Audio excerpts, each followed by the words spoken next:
Jim hitting something upstairs. Welcome to the show. Oh my, I'm just like completely thrown off. Yeah, discombobulated. Hey strangers, welcome to another episode. Oh, I didn't even do that right. What is up, sincere strangers? Welcome to another episode of The Strange Sessions. The sloppy sessions. I am just not 100% today. Welcome to another episode of The Strange Sessions. As always, I am Kurt, and I am joined by my luxurious co-host, Krista. I am rather luxurious. Sitting across the table from me. How are things on that side of the table? It's dark over here. It is dark. We were just talking about I'm sorry, real quick. You don't want to listen to us talk about home renovations or me try to do an intro for the episode. Yeah, or like the weather. Or a taste test, just hit pause, check the show notes. The actual timestamp of the topic start will be listed there. But anyway. And thank you, YouTube person, whoever goes in and keeps putting... whoever that guy because is. I don't know how to do that. Want to give I'm having a hard time today. You can tell we're getting to the end of the season. Yeah. It's 3 episodes left, people. Yep. Including Shout-outs to our newest stranger, and we only have one, and that is Easton Chandler Hawk. Oh, yes. And there's kind of a cool story behind that Jeremy Ryder sent us. We think it's Jeremy, right? Yeah, it is. Well, it might not be. I know we're getting some packages from Jeremy because we have one today. But we're getting some packages from him, and then Krista got... So this guy followed... What's it, Easton? Yeah. He followed us on Instagram, and then I checked out his profile, and he has like really cool artwork that's like Mothman, or he also... There's a bunch of stuff. He's really talented, really cool stuff. And then I followed him back because I thought it's a cool channel to follow. Cool profile to follow on Instagram, and he reached out and said, hey... one of your fans ordered something from my Etsy shop for you guys, so I decided to check out your podcast, and he's like really into it. So now we have a new listener just through that. That's so cool. And I guess whoever... And he sent like a really sweet message. That was awesome. Yeah, he said the fan, we think maybe Jeremy, ordered a print for us, and he liked our show so much he threw in an extra print for free. That's so awesome. So Easton, thank you so much. Yeah, I'm so excited to see what it is. Add it to our awesome walls. But he is our one and only artwork. New stranger. Yeah. But I want to give a shout out, as always, to my students, now my ex-students. Yeah. And I want to give a special shout out to Serenity, one of the students that said she finally listened to the podcast, and she said she cried when she listened to it because she misses me. And I miss you too, Serenity. That's sweet. And Brenna, student Brenna, that has listened to every episode. She is amazing. She's getting a hat. She's getting a hat. So I bought her hat, and Brenna... I don't know how to contact you because I don't have a school email address anymore. So Brenna, email me at thestrangesessions@gmail.com, and I will figure out how to get your cap to you. It's sitting right over here by me now, so I will get that to you somehow. So email us at thestrangesessions@gmail.com, and I will get it to you. Thank you so much for listening and for just being so awesome. Like, I miss my students. I told you this, I had a couple crying fits this week because I just miss them, and it just sucks. But you're going through a big change. Yeah. You know, for as much as people said the students needed me, I think I needed them twice as bad as they needed me. So, yeah, that is what we have for shout-outs. Any housekeeping? I wanted to mention that the final book club episode for 2023 is going to be recorded on the 18th of this month, so November 18th. It's our next recording session, and we need your reviews of The Last House on Needless Street by the 17th. Yep. Krista finished it. I did. I finished it well in advance. I'm already like a quarter of a way through a new book now. And like we were talking before we started recording that, like looking at Reddit reviews of the book, people either love it or hate it, and I loved it.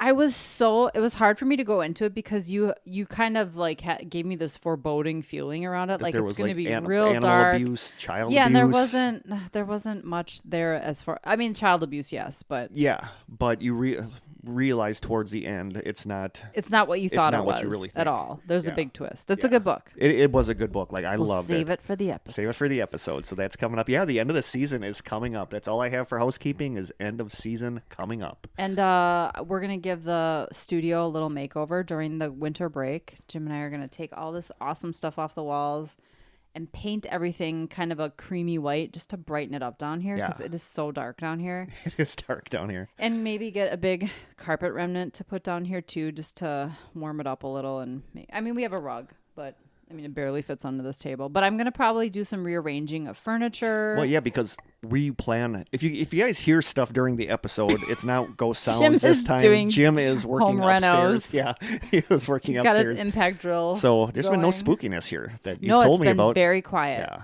So I've been ever having, since I put the charm up by my front door, it's been quiet. I've been having weird synchronicity. Like Oh, really? yesterday, actually, I was on my way to work and I was driving. I was listening to the Sofa King podcast, and it was like a question and answers episode. And somebody asked them what their favorite fast food French fry is. So I'm listening to them talk about it, and Brent is talking about like how good McDonald's fries are when you get them hot and stuff. Yeah, you got to And get them hot. I'm though. thinking, oh, I could totally go for some McDonald's fries. And then I turn a corner, and there's a guy getting out of his car, and he's holding McDonald's fries. Oh, funny. That was so weird. Yeah. But yeah, other than that, no. I had like spookiness at work. Yeah, I you told did. you that I was sitting by my machine one day by the table by my machine, and I'm sitting there, and all of a sudden it was like, imagine a cat hopping up on the table and then just exhaling on your arm, like just Maybe sighing Narnie on your followed arm. you to That's work. what I thought. That was like one of my first thoughts, Like, because "You it was got like this, Kurt." it was like a cat like sighed Interesting. and just went. And I felt like the breath, and there was like nothing there that Was would it have warm or caused that. cold? It was warm, and there Oh, was nothing there weird. that would have caused that. Yeah. So yeah, that was weird. But where were we going with this? End of the season is coming up. Yeah, giving the studio a next makeover. episode will be a missing 411 spotlight, And it's going to be a full video episode that we're going to Chris post is to going to try YouTube. doing a full video, so we're going to see how that goes. Yeah. Because the goal for next season is to do all video. Yeah, so we'll talk more later this season about what we want to do, some stuff for next season, but we're gonna mix it up. I'm gonna try not reading the entire episode. We said nobody's going to want to watch a video of Kurt reading and me just sitting there listening to Kurt read. Yeah, so we're Has a gonna different try to get effect. more conversational and stuff. So that's for next season. Hey, just a reminder, guys, Christmas is coming up, and a Strange Sessions baseball cap might be a great gift for that loved one. It might be. I thought you were going to go somewhere with the Strange Sessions Christmas episode. Oh, Corey, what? my brother Strange Corey, Sessions everybody Christmas loves him, will episode. be here for the season finale. Yes. And a potential Christmas episode. We'll see I how we don't feel. know. See if I'm not feeling it. You're not feeling it? Feeling Nope. grinchy? Yeah, feeling cringy. So, no, that's all I really have. Yeah, same. Should we jump into the taste Let's test? do it. Let's taste that. Whatever. This one is also from... Do we have multiple taste tests today? 2 of them. Okay. The first one, I think, is going to be from my cousin's kids. I think Taylor and those guys sent us this. Okay. And where is it? Yeah-oh. Did I not bring it? Is it in the car? Nope, it's here. Okay. It is another soda. Well, you actually had that hidden in your little laptop bag? Yeah, it is another soda. Somehow got lost in It's there? not a nasty soda. Allegedly. Well, it looks nasty, but it's not. Ooh, you're actually bringing it to me. Ooh. Kitty Piddle? It is called Kitty Piddle, and it looks like kitty. It looks like Kitty Piddle. Kind of does. It kind of looks like lemonade, honestly, but Well, it's pineapple orange, so it's going to be good because the last one we had that was a good, like the alien snot flavor was good. But it looks disturbingly like cat pee. another reason we need better lighting down here is because all of my pictures are just terrible, if I'm being honest. They're just dark. All of our episodes are terrible. Well, there's that. I'm going to put it under this light. Entertain them, Kurt. So I hope you guys had a good Halloween. Mine was super not the greatest because I was like Halloween night. I generally like to watch a movie or something like that, a scary movie, and do all that. But that was like the week that I think I started a new job, so I didn't really have much of anything. I've been watching Expedition X. That's fun. This microphone is on, so people probably heard me grunting. Was it I really watched on? the original Halloween on Halloween. I carved my pumpkin. The original Halloween is so good because It never gets old. And if you look back at it, it's not even bloody. No, there's It's no blood in it It's at really all. not even bloody, and it's still like so scary. Yeah. Yeah, it never gets old. I have to watch it every year. So are we ready for the kitty piddle? Oh, I guess. Is this a twisty? They all. It's going to be right? good. I mean, pineapple orange. Those are Yeah, two that can't be great bad. flavors. Is this a twist top? Oh, maybe I'll have to I open don't it. think it is. Bring it over here. Oh, it smells good. It's going to be good. I have no doubts Keeps whatsoever. reassuring me. I know I've reassured you from some stuff that didn't end up being good, but this will be good. Their soda is actually really like they're good. My pumpkin. Where do you get this kind of soda? I don't know where they got it. Just like all It's these Avery's. special things. Yeah, it's Oh, okay. Avery's. Ready? I'm ready. Definitely, I smelled the pineapple. Oh, it's good. It's subtle. It's not very as- subtle. I expected more of a. I expected more pineapple, Yeah. I guess. It's really good. Yeah. I'm gonna give it an 8 because Is that I your feel like they stomach? could have. No, that's my chair squeaking. Weird. Yeah, I've We're heard gonna that have- a couple times. We're and gonna I have thought to it was your oil the stomach. chairs. I expected more. General maintenance while we're on break. I'm gonna give it an 8. I think they could I have. get a hint of both. Yeah, I think they could have bumped up. I get the, pineapple on the Yep. front end and orange on the back. Yeah, it's good. It does look like cat pee. It's not like it does look like cat pee. Does not taste how I imagine cat pee would taste. and It's this, not super overly carbonated either, which I appreciate. I'm This- giving it an 8. This next one is from David Bond. David, he's given us good stuff, right? Yeah, like Has he this ever is- given us a stinker? No, I don't think so. Okay. This Ooh, is. halva. I don't even know what this is. It's from Greece. It's like a Greek. Oh, sorry guys. It's also Middle Eastern. It says halva? product of Greece.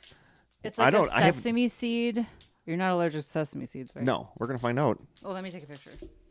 I've had halva. It's really good. We're gonna It's find very, out. I think it's probably popular in multiple, but I've had more Middle Eastern halva. I've had this for a Yeah. little while sitting at home. Terrible picture. Oh, we have to open this package. Yeah. Can't forget the package. Oh, yeah, that looks good. I need it Struggle because bug. I'm a little concerned with the weight that I'm losing lately. Do you think it's just stress? I'm trying not to eat like snacky foods because of my tooth. I feel like is close to breaking, but I also realize that I am not eating as much lately as usual. So I'm just hoping nothing is seriously wrong. What does it smell like? Really good. So Oh, that does smell good. That smells like it's sesame seeds. really crumbly. Yeah. It's gonna fall apart. I love halva. It's so good. I'm I've had excited stuff to that try had, this. like, This is nuts in it. cocoa halva. Okay, let's do it. Yep. Oh my god. I love halva. Oh, that is really Yeah. good. The texture is really different. This is classic halva. I didn't know halva was also Greek. That's delicious. It's subtly sweet, That and I is love really, there's like a little I bitterness expected from the it to sesame be crunchy, seeds. and it's not crunchy at all. Right. It's so good. Wow. I love halva. Oh my god. I'm gonna give that a 9. I agree. Like I've never had that before. It's delicious. I don't think I'm allergic to it because I don't feel my throat closing up. Well, that's a bonus. It tastes good, and Kurt's not going to die today. I'd hate to die doing our podcast. Yeah, that'd be pretty awful. That's really good. Holy It's cow. delicious. Dang. I'm bumping mine up to a 10. That is like perfect. It's You know not what? I am too. okay. I love the texture of halva. There's like a tiny crunch. I can't think of anything to compare it to texture wise. And you it's wash it very down own with some texture. kitty piddle. Yeah. It's perfect. And we got a Kemi? package to open from Jeremy. I'm like yeah, my chair keeps making a squeaky sound. It's your stomach. It's not. Why is your stomach so quiet? Usually your stomach has made its debut by now. Okay, let's see. Oh, and another thing I want for the studio before we come back for season 8. Oh my Season God, that's 8. insane. Is a map so that we can mark off the states that we've covered. Oh, good idea. I would if you had like a bigger area, I would love to put all of our missing 411 maps that we have with our yeah. missing 411 books. I think everything's coming off the walls, so we'll rearrange everything. We got to be rich and then buy like a Yes, we building need to be where rich. we can have all this stuff up. So we're going to be building built-in bookshelves in our dining room, and I'm going to bring all the freestanding bookshelves down here. Okay. To put stuff on. Yeah. Like all of our books, but also like our merchandise can go on there. Other gifts that we get from our awesome listeners. Okay, guys, I finally got it. I'm excited to see what this is. Okay. It's Etsy. I do not have glasses down here, so this is here. Do you want to read this? Because I'll wait until you read it before I open it. So this might be from Merry Christmas from Jeremy R. Merry Christmas, Jeremy. Oh, I saw what it is. This is cool. Okay. Is there a note? It just says Merry Christmas. Yep. Is it from that Easton shop? I don't think so. Okay. It says a note from your gift giver. Merry Christmas from Jeremy R. To the Strange Sessions. I'm not sure if it's him or not. Okay. There's a couple things in here. Oh, maybe he did put another. Maybe it is from Easton. No, these are not prints of any kind. What did it say? Who did? Connor Price. It's Squee. I know Squee. The company is called Squee. So there's a sucker in here. Oh, nice. And a keychain. Nice. Let me take a picture. And then there's something wrapped. Yep. So let me take a picture. Oh, did you see what that was? Yes, I saw what the wrap thing is. Okay. I'm excited to see it now. I'm not doing any of this justice by taking pictures of it in the dark. I hate to do this thing. Oh my god. Yeah, we definitely need to come up with... They'll be better next season, I swear. We say that every season that we're going to be better. No, but I mean like the lighting down here. Yeah. Will be better. I can't speak to us. But I feel like we're going to have to mix things up next season. Like you said, to stop reading. It's like a little tomato. Oh, that's cool. Is it a tomato flavored sucker? And there's the keychain is a little light. It's cute. And a dum-dum. What has a light? A mystery flavored dum-dum. Oh god, what if it's tomato flavored? Okay, I'm opening No, that. mystery flavor is when... I'm scared. Oh my god. Is this a Nightcrawler. It's a Nightcrawler. It's the Fresno. It is the Fresno Night. So cute. It is super cute. It is a little Fresno Nightcrawler. He actually stands up. Yeah, it's articulated. It's it's a Fresno Nightcrawler. That is adorable. Little figurine. It's so cute. Here, I'm gonna put it over by you so you can see. This is so cute. Here, watch. It'll stand up. That is awesome. We need to name him too. We do. I love this. Freddie the Fresno Nightcrawler. Jeremy, thank you so much. Thank you, Jeremy. These are so cute. He said he got us some Christmas gifts. So this is the that first. was really sweet. I forgot to put Willie on my. This is awesome. Yeah. Thank you so Jeremy. much. Aw, fun. Yeah, we're gonna definitely need more room to put stuff Yeah. up down here. I also want to make a point next season to start actually documenting who sent us what. I'd like to make Do you know how many gifts we have in here that I can't even tell you who they came from anymore? I know. I feel so bad about that. I'm just gonna kind of jump into what we're gonna be talking about today, but I did Right not. on schedule. I did not expect that listener suggestions would become a running thing. I like but that. I like that too. But I also am horrible with keeping track of who suggested what. Yes. So next season need we to do have to better. get better.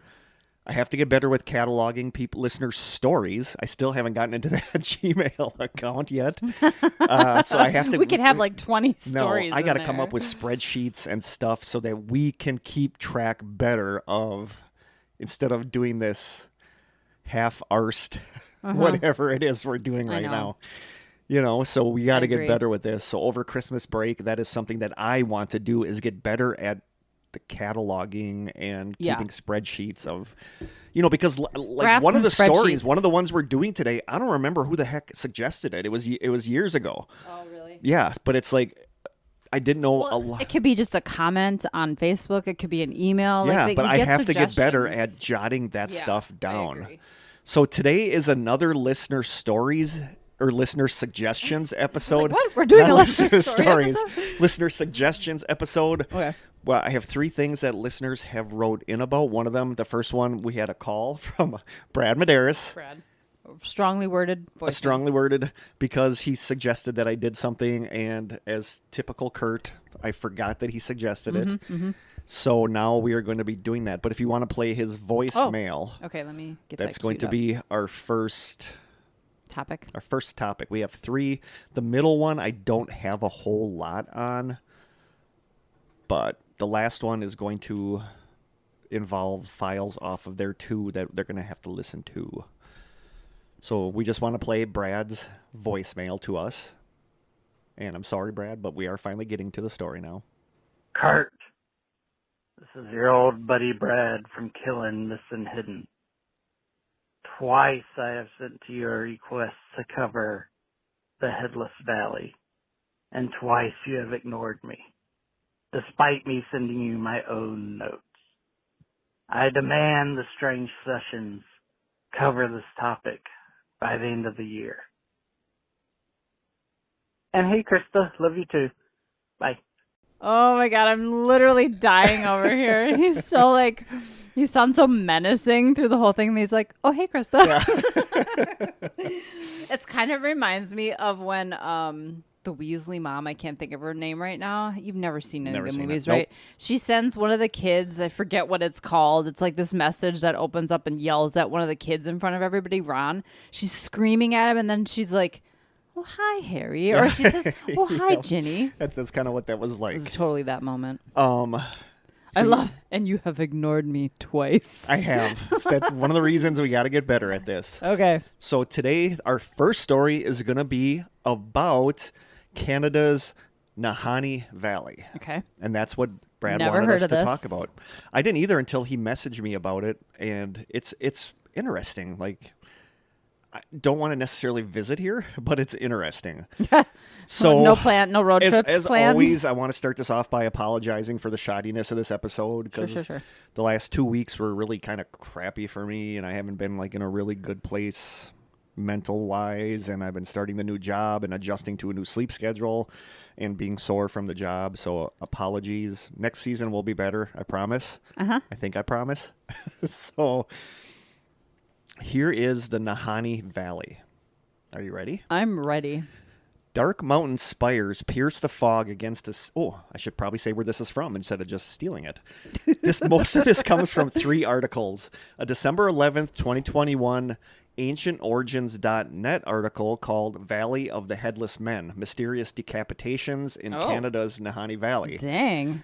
Photos. Yeah, I don't want to visit this place. Photos.com article from March 9th, 2020 called The Haunting History of this Canadian National Park, and a strangeoutdoors.com article from February 21st, 2018 called Mysteries of the Nahanni Park Reserve in Canada. So it's already off Krista's tour list. Checking that off the bucket list. Dark mountain spires pierce the fog against a steely sky, making Nahanni National Park seem more similar to Mordor than Canada. Ooh. The park can only be accessed by boat or float plane by intrepid travelers seeking to conquer the rapids of the Nahanni River or summiting the formidable Cirque of the Unclimbables. Those are mountains, and I don't want to try climbing up a mountain that's called an unclimbable mountain. I'm guessing it's beautiful, though. It is. Its impenetrable forests and mountains may be the primary reason Nahanni sees limited visitors, but perhaps it's also because the park is shrouded in spooky legends befitting of its menacing landscape. The supernatural lore has earned Nahanni the moniker, quote, the Valley of the Headless Men, and many believe this UNESCO World Heritage Site to be haunted. Many people claim that the Nahanni Valley is one of the last truly unexplored places in the world. Situated within the rugged Northwest Territories of Canada, well over 311 miles from the nearest city of Yellowknife, it is one of those nature's nooks that's preserved in spite of mankind's busy expansion. Reaching Nahanni can be a challenge, if ever you find a reason to journey inside of it. It is hard to reach, and the best routes into it are via air, water, or a long overland journey from the abandoned village of Tungsten. We can barely make it to Door County. Can you see us trying to get to this place? No, that would be half the humor of the episode would be you and I trying to do this. It'd be like a whole reality show. It would. It'd be like a season. It would be like a place. season. Getting lost. The valley is situated above the 60th parallel north, which puts it in line with the rest of Canada's wild territories. Cities and civilizations up north are few and far between, and surviving the wilderness can be challenging or even fatal for the inexperienced traveler. That would be you and I. Mm-hmm. When British writer and explorer Raymond Patterson set out to the Nahanni region from Fort Smith in 1927, he received an ominous piece of advice, according to Neil Hartling in his book called Nahanni, River of Gold, River of Dreams. That advice was, quote, "Men vanish in that country, and down the river they say it's a damn good country to stay clear of." So they're basically saying, don't go there. here. Due to its remoteness, the Nahanni Valley has remained largely untouched over the centuries. It's home to many diverse animal species, many which are predatorial. Large grizzly bears and timber wolves are the chief carnivores here, and people are seldom seen in this area. Historically, the lands around the Nahanni Valley were home to the people, I think it's pronounced Dene, D-E-N-E, were home to the peoples of the Dene indigenous tribes who dwelt here for many centuries. It could be Dane, it could be Dene, I'm not sure. However, it seems that they never lived exactly along the Nahanni River and its tributaries, from which the Nahanni Valley gets its name. Their oral histories, passed down through generations, speak of another tribe living there, the one called Naha. The Dene tell that the Naha were a warlike tribe living in the high mountains and descending into the lowlands to raid and to kill. They became the main foes of the Dene people and were greatly feared by them. The name Nahanni itself is of Dene origins and means, quote, "the river or the land of the Naha people." And this comes from Reddit. The Dene are the most well-known traditional native inhabitants of that area, claiming the land from ancient times. But curiously, their oral history contains many references to a Naha tribe, a mountain-dwelling people who used to raid settlements in the lowlands. When the Dene in the valley finally decided to strike back at their Naha rivals, they sent scouts to find the Naha settlement in the mountains of the National Park Reserve. They fetched their warriors and then laid in wait until nightfall, preparing their attack. In the middle of the night, they surrounded the Naha settlement on all sides, sneaking closer and closer, ready to strike. Once they were right alongside the teepees, they hurriedly threw open the tent flaps, weapons at the ready, and no one was inside. Complete silence. Fires were smoldering. Sleeping bags were laid out, but there wasn't a single human being around. They had disappeared completely, which is weird. Yeah. Fun fact, at about the same time as the Naha reportedly vanished, the Navajo oral histories began thousands of miles away. Present-day similarities between local Dane dialects and Navajo language in the southern United States have led to speculation that the Navajo are descendants of the missing Naha. Interesting. Yeah. These oral histories and the name itself are very important, as they are certain proof that a different indigenous tribe once dwelt there. However, the Dene state that the Naha people simply vanished at one time, ceasing their raids and disappearing altogether. Mystery surrounds these so-called Naha, but no trace of them has ever been found. So far, they can only be found in stories. Could they have migrated elsewhere, succumbed to a disease, died out, or have they simply stayed in the Nahanni River Valley to this very day, hiding in plain sight? Some people speculate that that might be the case. This mystery would likely have died out quickly, being called just another legendary story of an indigenous tribe. But several eerie deaths and disappearances within the Nahanni Valley achieved the opposite results. The mysteries surrounding this place were only fueled further, and Nahanni became the focus of many mystery hunters. And most of this focus was on a special place within the valley, one called the 200-Mile Gorge. The Dane natives speak of an unknown evil that dwells there, and few people enter the area, especially because of the events that transpired there. For it's the 200-Mile Gorge that gained the grisly name, quote, Valley of the Headless Men. The origins of this nickname can be traced back to the early 20th century at the time of the famous Klondike Gold Rush. At this time, many would-be prospectors wanted to test their fortunes and head out to the remote Canadian wilderness, especially the Yukon. It was known to contain gold in its river and soils, and a treasure could be made quickly by those lucky enough to strike gold. Lured by reports of gold in the area, brothers Frank and Willie McLeod journeyed from Edmonton, Alberta to the Nahanni Range in 1904. Traveling with primitive gear, they traversed hundreds of kilometers by train, boat, and foot during a numbingly cold winter until they reached Gold Creek.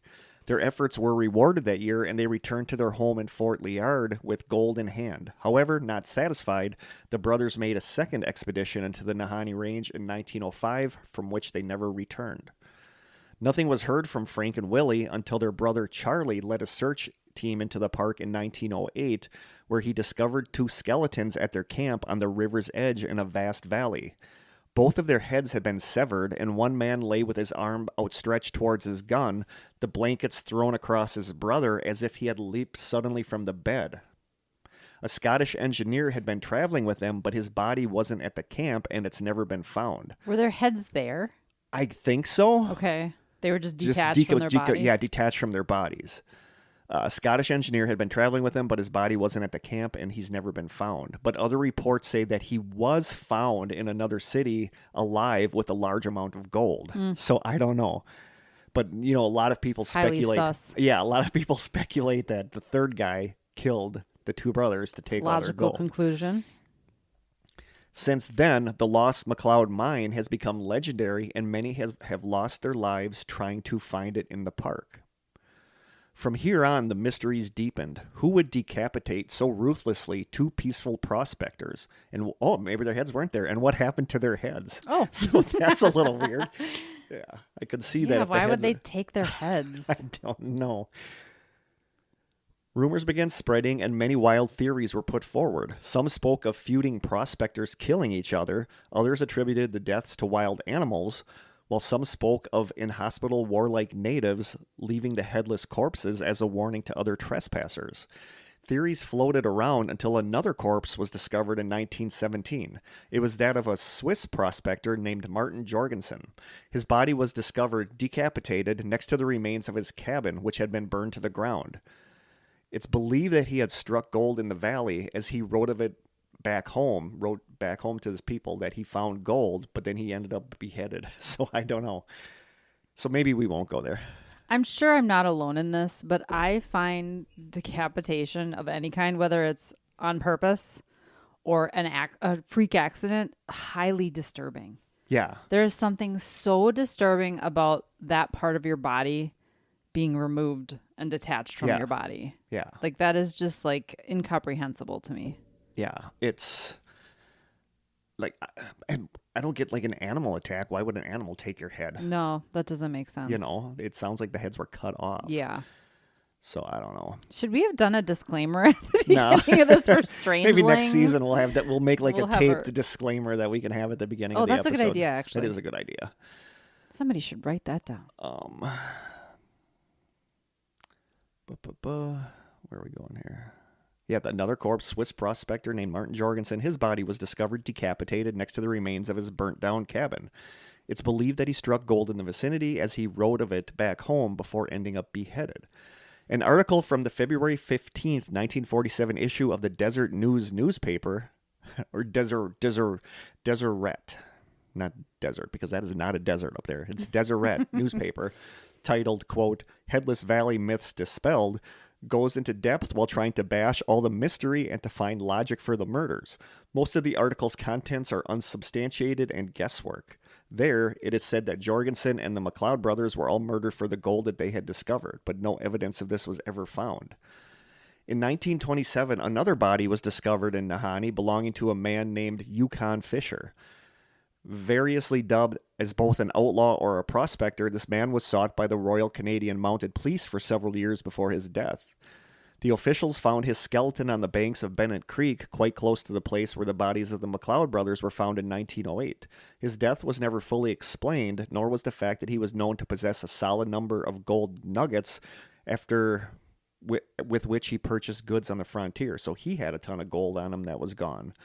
I'm sensing a theme here. Yeah. Then in 1931, another body was found. This time it was that of Phil Powers. His charred remains were discovered in the ashes of what was once his cabin. The Royal Canadian Mounted Police were quick to attribute his death to a faulty stovepipe, but their explanation was repeatedly debunked by various sources. Phil Powers, for what it's worth, was likely murdered and his cabin set on fire. Many others simply disappeared without a trace in the remote wilderness of the Nahanni Valley. In 1928, one prospector named Angus Hall ventured ahead of his party and was never seen again. Another pair of prospectors, Joe Mulholland and Bill Appier, disappeared in 1936. For many years, they were searched for but never found. The only thing discovered was their cabin, which had been burned to the ground. There's a lot of people's cabins being burned. A lot of burning in general. Decapitations and burning. Yeah. A woman named Annie Laferte also went missing in Nahanni. In 1926, with her hunting party, she was present in the valley near Flat River, but got lost in the wilderness and disappeared. Several months later, an Indian by the name of Big Charlie claimed to have seen the woman climbing a hill while totally naked, seemingly having lost her mind. That's just scary. Yeah, it is. She became just another of the many victims of the wild Nahanni Valley. So inhospitable was the Nahanni Valley that even in the 1920s, it was still unexplored. Maps of the region showed almost nothing except two flat lines that indicated the two main rivers. It would take decades for an accurate map to be created. In 1945, a miner from Ontario, whose name is now lost, was found dead, still in his sleeping bag. His head was never found. So, I mean, it's whatever the headless What are they stuff doing is with going the on a heads? long time. Around that time, another trapper succumbed to the inhospitable wilderness. His name was John O'Brien, and he was found frozen stiff next to his campfire, his frozen hand still clutching a match. Did he have a head? He had a head, I guess. Okay. In 1946, Calgary geologist and mining expert Frank M.W. Henderson returned from the valley reporting that his partner, Jack Patterson, had disappeared. Henderson and Patterson had agreed to meet at a point near Virginia Falls. The first to arrive would leave a message on a large tree, which both knew from previous trips. Henderson arrived first and left his message before traveling into the valley. He returned several weeks later only to find that there was no message left by Patterson. Henderson and his party camped there a few days, but one night were awoken by a group of First Nations indigenous people who warned them of ghostly white figures seen moving along the valley. Frightened, Henderson left, never returned to the park again. And people don't know if when they said ghostly white figures or moving white figures, if they meant white people or ghosts. But was the guy they were warning white? Yes. So people don't know if they meant white people or ghostly figures.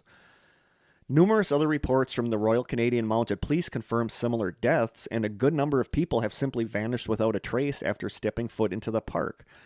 Around the same time in the park's history, a series of unexplained plane crashes earned an expanse of mountains the name, quote, the Funeral Range, which borders the ominous Hell's Gate Rapids. So I don't think you and I are going to be, we're going to cross that off our touring list. I'm good.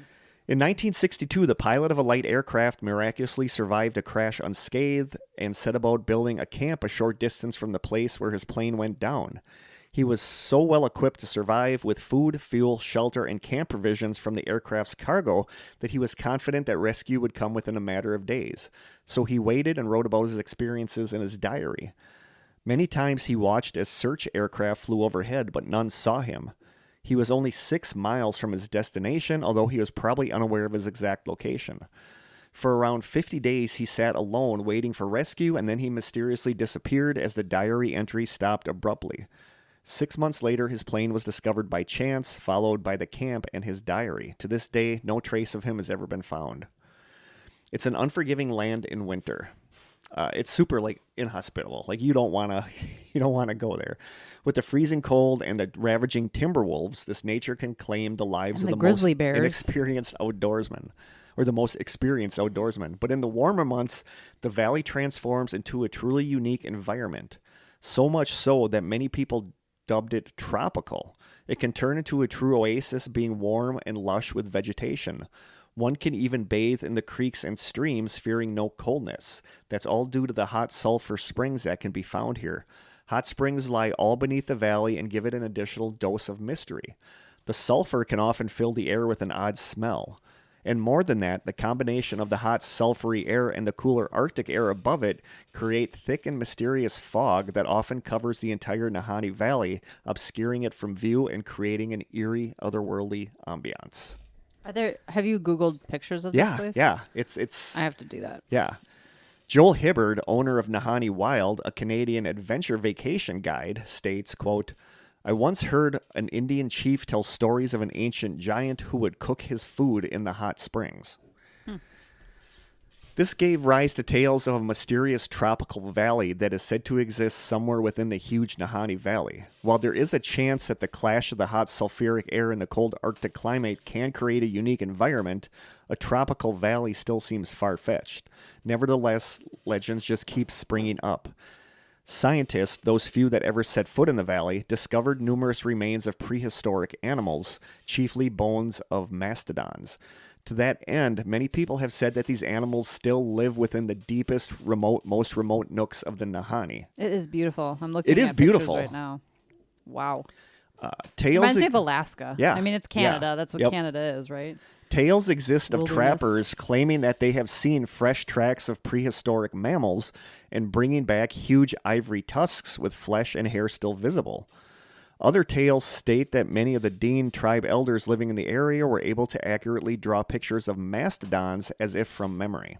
So now people think That's that interesting. Yeah, people think that it's like a Jurassic Park Yeah. almost kind of place. That's weird. Later in the 19th century, UFO sightings and other strange lights were reported in the park, and to this day, fringe bloggers obsessed with cryptids recount stories of a predatory bear-dog hybrid, Bear-dog hybrid? a bear-dog hybrid that went extinct in the Pliocene Didn't period, know that was a thing. seen prowling the valley, as well, of course, as signs of Bigfoot activity in parts of the park. Wouldn't it be great if it were like a bear with the personality of a dog? That would be cool. That would Not be the other cool. way around. Yeah. According to the Cryptid Wiki, a Bigfoot-like creature named the Nukluk, or man of the bush, is a cryptozoological hominid reported in the National Park Reserve near Nahanni in the Northwest Territories, and it was seen in between April and June 1964 by John Baptiste and several men. A group of Dane men from Fort Liard who were trapping at a river reportedly came upon the creature in April of 1964. It's described as a Bigfoot-like creature, but less ape and more human-like in resemblance. It was 5 feet tall and had a long, dark beard and wore no clothes. That just sounds How like tall? 5 feet. Oh, That's, oh cute little. that's It's a little foot. It's a cute little squatchy. A squat squatchy. That is a squatchy.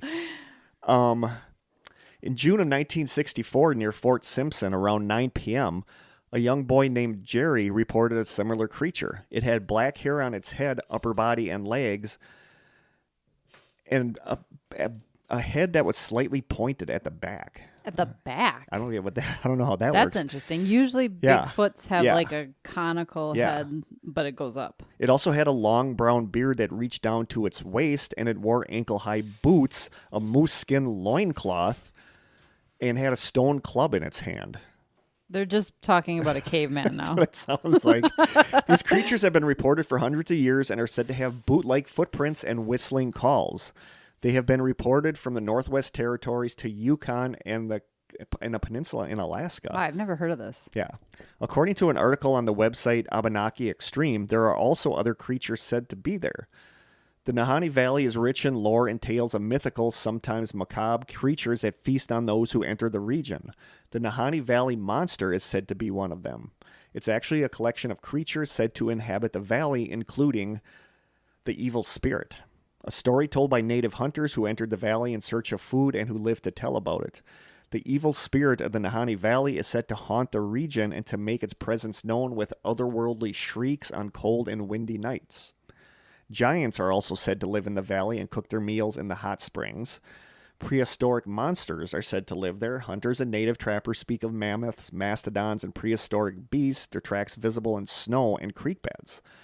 Some frontiersmen have been said to return from the Nahanni wilderness with ivory tusks and flesh still attached to the bone.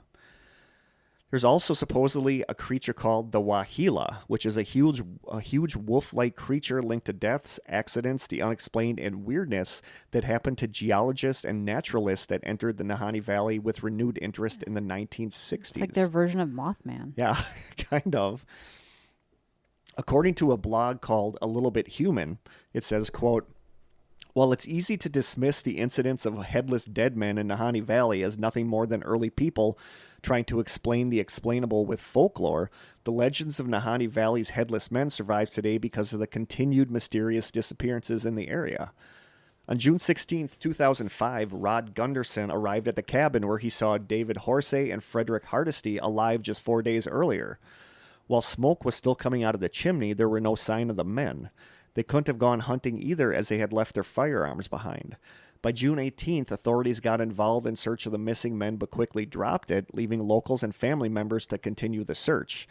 They quickly found the body of David just 3.7 kilometers away from the cabin. A search team was brought in to look for Frederick, who was later found dead in the river.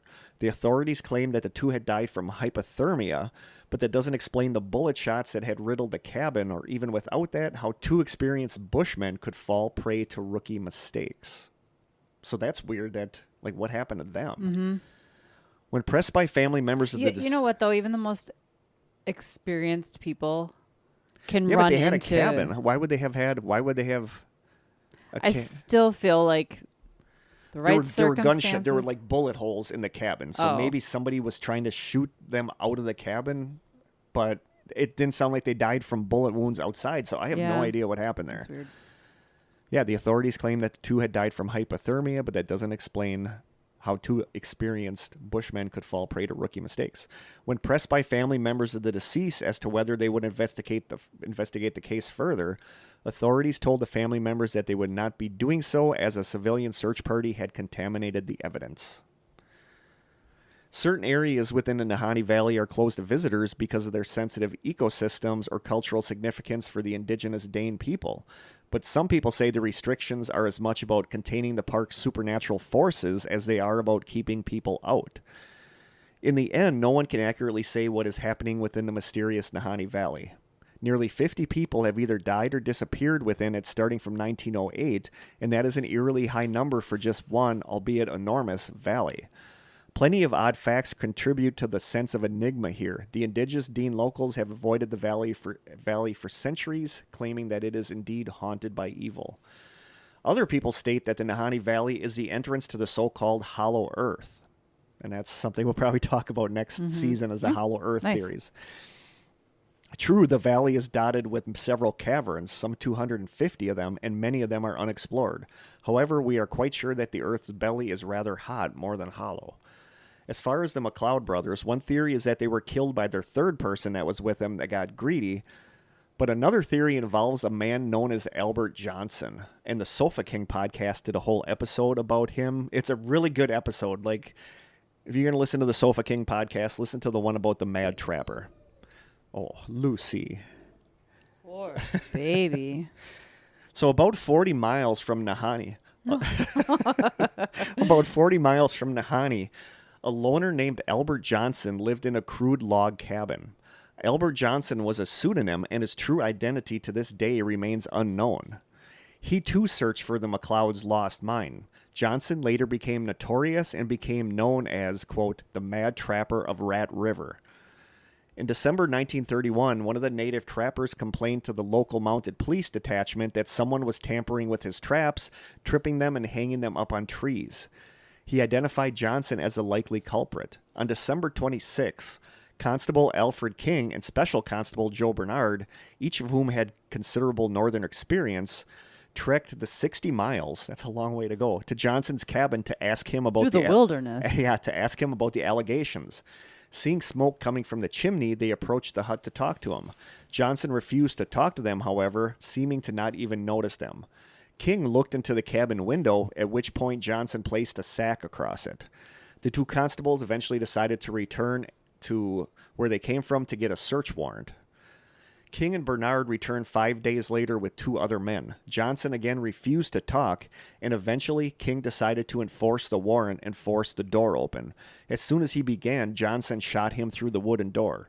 A brief firefight broke out, and the team managed to return the wounded King to the place where he came from, where he eventually recovered. When Johnson was finally cornered up on Eagle River in northern Yukon Territory and the border of the Northwest Territories, the event became a media circus as Johnson continued to elude the Royal Canadian Mounted Police sent to take him into custody, which ended after a 150-mile foot chase lasting more than a month and a shootout in which Johnson was fatally wounded on the Eagle River in the Yukon.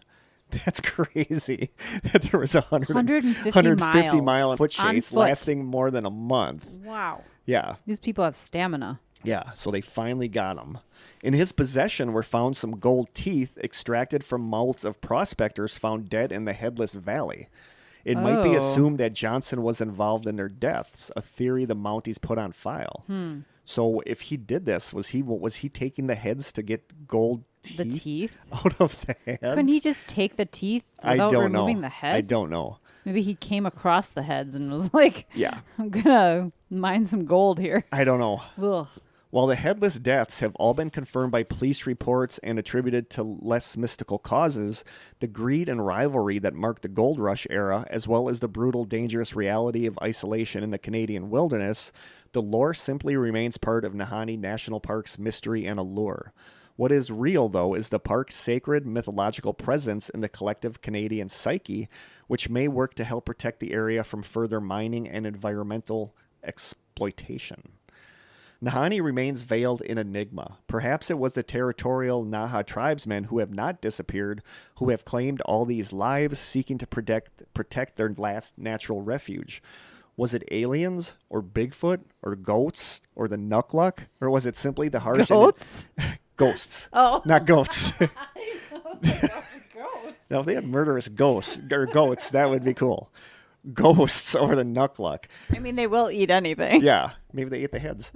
Or was it simply the harsh and inhospitable wilderness of the remote Canadian landscape that claimed those lives? And their heads? Still, harsh nature cannot behead bodies and burn down Okay. cabins, and for that, the mystery remains. I'll say. And Frank Henderson, the Canadian geologist I mentioned earlier, said in 1946, quote, "There's absolutely no denying the sinister atmosphere of that whole valley. The weird, continual wailing of the wind is something that I won't soon forget." So there you go. That is the Nahanni Valley. Let's not go there. It's- It's beautiful, but it is beautiful. Like the pictures. You and with I the, would not with the survive. No, God. unless there's some amazing resort there. I'm surprised that we can go to like a state park for an afternoon not and die. survive there, much less this place. But I mean, I'm not completely inept outdoors, but I would not survive there. I'm pretty inept outdoors. I'll admit that. I think you and I, if you and I got I dropped, could start a fire if I had to, I think, Yeah. but I don't know. if you and I got dropped into this place, I don't think we would be coming out. We'd be bear food. But what do you think of the Nahanni Valley? I don't know if there's anything supernatural going on, but it's definitely. I mean, I feel like that guy with the gold teeth is a suspect. Well, I That's super feel sus. I feel like I feel like a lot of the murders were because of the gold. gold. Somebody took their gold. Yeah. But I don't understand the beheadings, like all the beheadings. It's a weird message to send if that's what was happening. It is, but if you're also this Albert Johnson and you want something, you're going to start somebody's cabin on fire, and when they come running out, you'll kill them. Sure. But was he taking their heads for gold teeth, or why were the heads disappearing? Yeah. I'm kind of fascinated by the people that were drawing pictures of like the mastodons, like they actually had seen Couldn't that them. just be handed down though through your You would think. I don't ancestry? I don't think there's like a Jurassic Park type No. place Seems inside of unlikely. there where they have. Although it sounds like they have, Neanderthals walking around. Well, they got Bigfoot, they got the Nukluk. Yeah, so I don't know. There's UFO sightings. Maybe it is there. prehistoric. Yeah, there's UFO sightings there. People said they have seen ghosts. It's like, Yeah, the like that's cryptid why stuff Brad is wanted us to interesting. do it. He said it's like missing 411 combined with a lot of It's like the Bermuda Triangle of like. yeah. But does Not- a well, lot that's of a that bad stem analogy. from the fact that a lot of it is unexplored, and Yeah, I mean, who knows it could what be is in the wilderness? Dane, it could be a lot of the indigenous people's Yeah. beliefs too of what happened there. That but it's a interesting place. I just don't think I don't think there's mastodons there. No. If there's Nukluks, Bigfoot, if mean, if that that's I can there, buy. that I can buy because they're kind of everywhere. The headless bodies, I don't know. I think it's just a lot of greed during like the gold rush. It's just really gruesome. Yeah, but like even in 2005 when the guy went to the cabin and those two people that were there weren't in the cabin and they were found dead, like one was in the river, the other one, like what happened there? That's like a missing 411 thing. It's like, what's the It reminds story? me of Dyatlov Pass, Yeah. where they were chased out or scared out of their cabin and then succumbed to the elements Yeah, because so they did- weren't prepared when they were chased out of their cabin. Yeah. And I feel like there's a logical explanation for that. do you think that Naha tribe still lives there, or do you think I think that's totally possible. I think that there could be people living in places that have gone undetected for a very long time. I mean, this is Canada and Alaska are similar in that there is so much unexplored wilderness. Yeah, but you would think with satellite technology that we would have traces that, I don't If know. we're looking, Yeah. if we're not looking in those places. I don't know. I wonder if that Naha tribe did become the Navajo, but it was that was weird. an interesting It was weird to me that correlation. when the Dane went to take over their camp, like the fires were still going, the sleeping bags were laid out, and they were just gone. Mm-hmm. So did they have like foreknowledge that the Dane were coming to attack them, and they just split and ended up somehow migrating far enough that they became the Navajo? Like, I don't know. That seems plausible to me. I don't know. It's like a fascinating story. It's like a super fascinating place. There's a lot of interesting elements to it. Yeah. Some supernatural stuff, some true crime stuff. Yeah. So it's a fascinating place. I won't be visiting there anytime soon. But just gonna have to take their word for it. I'm gonna keep an eye on new stuff coming out of there just for like a future follow-up episode. Yeah. But it's pretty interesting. So that's what I got for the Nahanni Valley. Nice. Brad. Thanks, Brad. I hope that's okay. Sorry that it took me so long to get to it. His voicemail. It was the worth best it for the part. voicemail. It was really worth it for the voicemail, though. So the second story, I'm not gonna go into too much why, because I don't feel like she wants me to. But one of our listeners sent us an email talking about how this year had gone and that she lost her grandparents and stuff. And so her email went on, and then it ended with saying, I was hoping you could do a little bit about my grandparents' hometown of Huntland, Tennessee, or Francisco County, Alabama, as Huntland sits on the state line of both of them. Even their house does. When Papa passed, I learned he was a Freemason, and so were many of my male ancestors. We have to do an episode about Freemasons next season, too. After my neighbor died in our hometown, I found out he was a Freemason. I just don't think there's anything spooky. Mystical about it? No, I don't. No. It's just but we have to do an men's episode. club. We have to do an episode about like secret It's societies. still cool though. Yeah, secret societies. So in maybe general we'll do would be that next cool. season. Yeah. Huntland is dying out now that Papa's generation is going away. It has been around since the 1800s, I think, and a bunch of buildings are kind of haunted. Southern folks are very superstitious, and I even had a weird incident with, well, I hope it's just a bear that was walking funny, because the other option is a raven mocker, and I don't want that near me. At least if it was a bear, I know what it would do to me. Anyway, I was just hoping you two could do a bit on Huntland, Tennessee. To be fair, though, I don't know how much you'd even find. It's a very small town. The closest Walmart is over an hour away. I learned really fast that I have to have food at home rather than waste gas getting a burger. No wonder everyone down here is so thin. But hope you guys come visit down here. The fall colors are here. And then she signed it and then sent like pictures of the forest, which just looked amazing. It was so pretty. Yeah, like I would love to get down like Kentucky, Tennessee, that area. But so that was the email, and truth be told, I could not find a lot about Huntland, Tennessee. I looked, like I know what the town looks like in my head now because I was looking at it on Google Maps and all that stuff. But I really like this idea, like what she did, where it was a place that was meaningful to her, and she asked if we could kind of just check it out. So I love doing that. Like I want to have more listener suggestion episodes because I really like that. You know, it's like a personal connection to her. Yeah. I wish there was more I could find, but there just wasn't. As of the 2020 census, the population of the town was 886. Oh, wow. So it is a small really town. Small. The town was established in the early 1900s and is named after an early settler, Clinton Armstrong Hunt. It was incorporated in 1907.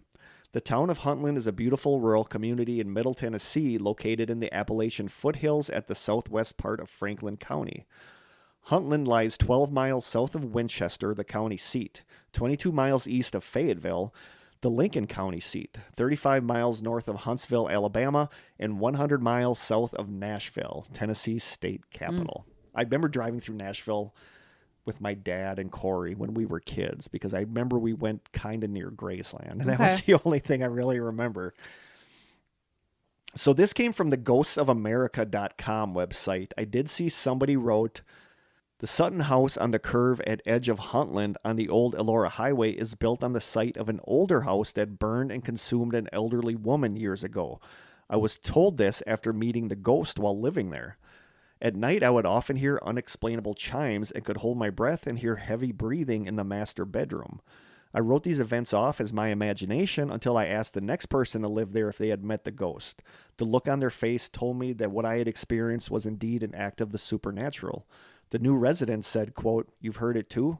I went outside and ran around the house to see who was trying to scare me."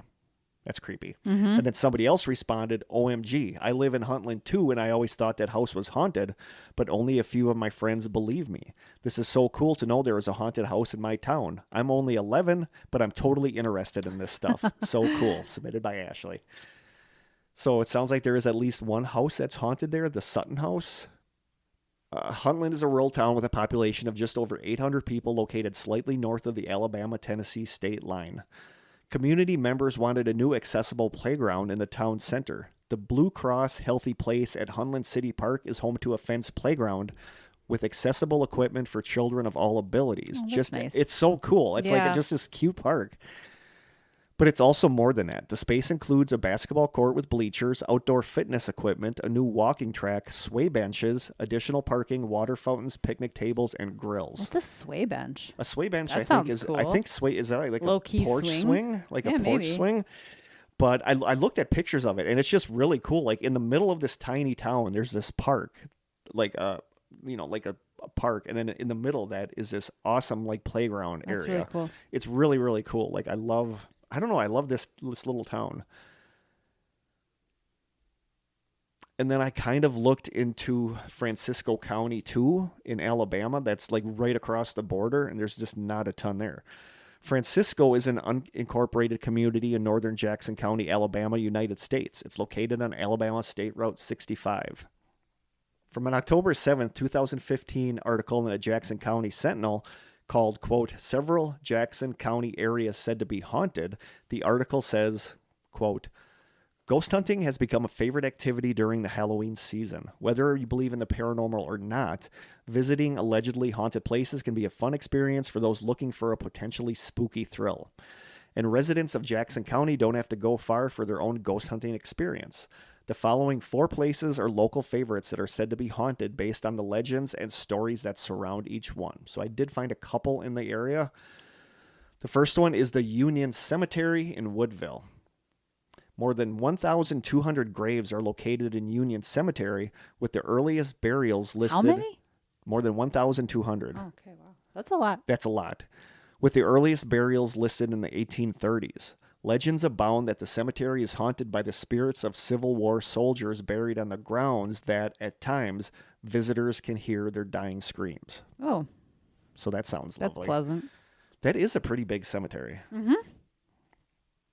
The next one is the Tally Cemetery in Stevenson. Tally Cemetery is located off the beaten path, just outside the city limits of Stevenson off of Highway 71. It is located off a winding dirt road past a log home and is surrounded by a very thick wooded area. It's a very small cemetery containing about 50 graves. Most of the graves have typical headstones, and there aren't a lot of fancy architecture gravestones. But there is one grave of a 19-year-old girl who was an only child.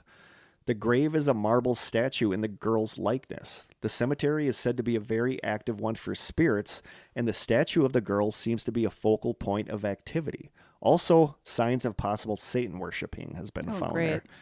But I want to kind of see like the statue of the girl. I think it's cool that there's a statue of the girl, that 19-year-old girl that died. But it sounds like that's where most of the paranormal stuff is tied to, and the signs of possible worship, Satan worshiping. But who knows? You know, that's like every cemetery. Like around someone us. burned a candle somewhere, and Yeah. The third one is Nahanni's Bridge in Macedonia. Named after the owner of the local grist mill who is buried in the nearby cemetery, this bridge has many haunting stories associated with it. So many bridges are supposedly haunted. According to one story, a woman gave birth to a child in the nearby church, and this child came out evil or disfigured. Because of that, the woman threw her child over the bridge and into the water, killing it. Legend has it that the child still haunts the area and can be heard crying. well, that's horrifying. Another story says the mother wrecked and died on the bridge a year after killing her child. For those Either way, she killed her child, and that's horrifying. For those that like to have physical evidence of paranormal activity, Nahanni's Bridge is a great place to experiment. According to local legend, if you tie a lollipop to a string and suspend it off the bridge, the lollipop will have Bart mites. The lollipop. Wow. Bart might. Wow. I told you I'm having a bad day. The lollipop will have bite marks on it when you return to check it after a few hours. So Dang. there you go. Are they all claiming that it's this baby? I think so. I think it's the kid. But how Or- old was this kid when she allegedly killed it? I don't know. If it was a baby, I don't think that's babies taking bites out of a sucker. I don't know. There's probably some possum down there that's Yeah. just jumping up and trying to bite the sucker anytime somebody hangs a sucker off Right? the bridge. It's like, sweet. I just thought that was Literally. weird. Yeah, that is weird. And then there's the Belafonte Cemetery in Hollywood. Belafonte is a ghost town situated near the site of the Belafonte Nuclear Generating Station. Belafonte served as the seat of Jackson County from 1821 to 1859. During the Civil War, the town suffered a lot of damage and was completely abandoned by the 1920s. The only things remaining in Belafonte today are the cemetery, the chimney of the local inn, and several piles of bricks. It's I've seen pictures. It's like a really cool ghost town kind of place. But like the only thing that's really there is this cemetery, but everybody says it was super haunted. And then the other thing I had to look up that she mentioned in her email was something called a raven mocker, which Yeah. I had never heard of before. Sounds like a cryptid. And this comes from Exemplar.com article called, quote, Indigenous Folklore Tells of the Raven Mocker Who Steals Time from the Dying. That's interesting. The article says, it is said that the legends of the Raven Mocker were born of the Cherokee culture, although the stories have some variation from people to people. It totally sounds like a Native American legend. Yeah. These creatures are generally considered to be incredibly feared and dangerous, and in their human form, they can be either male or female. Like a skinwalker. Yep. Although some stories instead call them a Bigfoot-type creature that can shapeshift into an old man or an old woman. While genders may vary, these human forms always appear as very old, which makes sense as they are said to feed on the hearts of dying people in order to extend their life beyond their natural years. The legends say that when the raven mocker senses somebody is dying, they stretch out their arms and fly into the air. They are engulfed in a fiery form, leaving a trail of sparks behind them as they fly. It is said sometimes they will swoop down, flying low to the earth and letting out unearthly cries that resemble a raven as a warning. When they enter the home of the dying, they are believed to be invisible to the naked eye. These invisible entities will then torture their victim both mentally and physically until finally killing them by slitting their heads. They pass from the mortal realm, leaving the raven mocker to consume their heart, but without leaving any trace of wounds or a scar. Yikes. The legends say that every minute stolen from the victims goes towards extending the life of these supernatural creatures, feeding on the souls of the living. Some of those thought to be magically powerful are believed to be able to see these horrors even though they are invisible to other people, and it is their place in society to sit with the dying to protect them and to bring them comfort. It's like a Grim Reaper. That's just a little extra. Yeah. These powerful medicine men and women are believed to be able to destroy the creatures merely by viewing them in their invisible form. So that's a raven mocker. That's interesting. Like I've that is never interesting. ever heard of a raven No. mocker before. So there you go. I don't want to encounter one. That is what I could find about the Huntland, Tennessee, There's some good little nuggets. Francisco. Yeah, and I love that. Like if there's a place that's meaningful to you guys, our listeners, let me know and I'll see what I can find about it. But I love the raven mocker thing. I think that's super cool. Well, in a really creepy, In a creepy disturbing way. Yeah, not wow, that's awesome. No, I just think one. I think that's fascinating in a cryptid legend sort of way. What time are we looking at here? An hour and 15 minutes. This is going to be a Shorty? shorty. Sorry, listeners, this might be a shorter episode. So this last story, I'm super duper intrigued by. Jim upstairs working He on stuff. texted me to ask if that was too loud, and I was like, "No, this is fine." When you were right outside the door, that was a bit much. Yeah. So I don't remember who suggested we cover this because it was years ago. Okay. I want to say it was shortly after our episode about strange phone calls came out. And that was like 3 seasons ago. Okay. So I've had this written down and I was looking for like suggestions from listeners and I found this and I knew nothing about this. But it's a really fascinating story, and this is one that's kind of up my alley because you know how I am about phone calls. Like phone call stuff freaks me out. But our third and final story is about Gary Sudbrink. No idea? Nope. Not yet. So most of this comes from 3 different articles. The normalparanormal.com one is probably the best article about this because it has the phone calls on it. Oh, you can actually listen to the phone Yeah, calls? I have the phone calls. They're on your thing we're going to listen to. Good.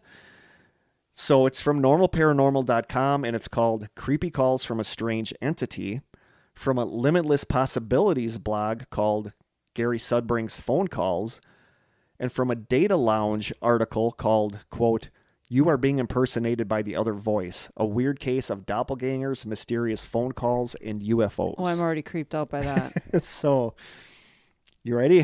I'm ready. Just getting my hoodie on because I'm cold. Okay.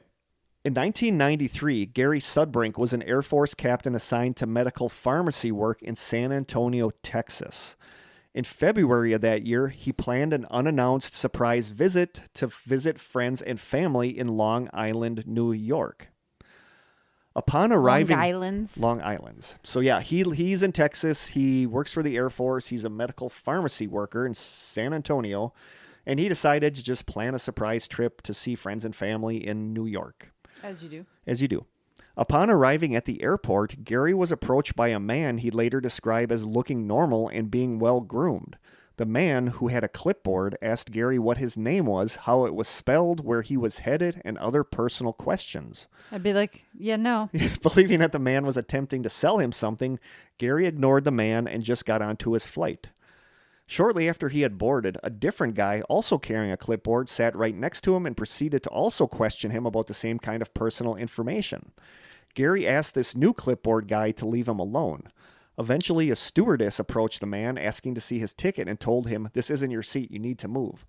Clipboard guy then moved away, but shortly afterward, he moved back up and seated himself behind Gary, where he again continued the same line of questioning. Weird. Once again, he was told to move by the stewardess. I was snickering at the name clipboard guy. I don't know why I find that funny, but I do. Gary was rattled by these 2 contacts, so much that he later called his landlord and asked her to keep an eye on his apartment while he was away. Yeah, that would totally make me paranoid, actually. When he arrived in New York, he went to his parents' home. He then called his friend Mike, who he was hoping to surprise with the news that he was in town. However, Mike then said to him, quote, "What are you talking about? You told me you were coming to New York yesterday." What? Mike told him that he got a phone call from Gary about him coming to New York, but that he had sounded like he had a stuffy nose and was coming down with a cold. Mike swore that he wasn't joking around, so Gary assumed that it was just some weird coincidence. Nobody had known that Gary was coming to New York, so someone making that call didn't make sense. As the 2 of them were talking on the phone, another call came through call waiting. Back up. Yep. He didn't give clipboard guy any of his information, did he? He might have given him some of like the early stuff. Okay. But after he started like getting to like the personal stuff. Okay. Yeah. So he might have had something to go off of. Yeah. So his friend Mike that he wanted to call to surprise, Mike said, "I knew you were coming because you called me." That's weird. You called me yesterday, except you sounded like you had When a was cold. this? What, 1993. Oh, it's pretty early, too. Yeah. I mean, that's Yeah. not like technology wasn't very far along. No, and that's then. what I kind of want to get into with like the phone calls. It's like you couldn't just Google this guy. Yeah. Okay. No. So Gary assumed it was just some weird coincidence. So as Gary and Mike are talking on the phone, another call came through call waiting. With his parents still there in the room with them, Gary picked up the other line, and then things got weird. Instinctively, for whatever reason, Gary pressed record on the nearby answering machine in an attempt to document it. So there were 4 calls made. We have all 4 calls here. I'm so excited. So here's the thing. They might be quiet. You're going to have a very hard time hearing them. I can amplify them. Well, they're going to be quiet because I did not want to edit them at all. I was going to go in and cut some of the silences out, but I didn't want to edit. The only thing that I edited out was a naughty word because we have students that listen. There's some PG language in here. Okay. But it might be difficult to hear the voice of the other person. So you might want to put on headphones for this. But this is the first call that Gary received while he was talking to his friend Mike. Monday, February 8th, 1993 at 10:30 p.m. The duration of the call is 3 minutes, 46 seconds. So here is call number 1. Yes. I'll tell you who it is. Hello? Yeah. Do you want to speak to him? There's Gary Sudbrink there. Yeah, who's this? Steven? Are you playing games with me or what? Huh? Steven, if you're playing games, I'm going to kick your ass. So how long are you going to be back from Texas? Huh? You're being impersonated by the other voice. Yeah, this is you, Steven, you idiot. You're pissing me off. Jerk. I'm going to get you on... Let's see what it says. Review. 1 new call out of area. Is Steven out of the area? How long are you going to be back from Texas? Wait, say that again? You're being impersonated by the other voice. Wait, hold on. Is Steven out of the calling area or what? What do you mean you don't know? He's in Queens. Who are you talking? I don't know. Hello? Hello? There's Gary Sudbrink there.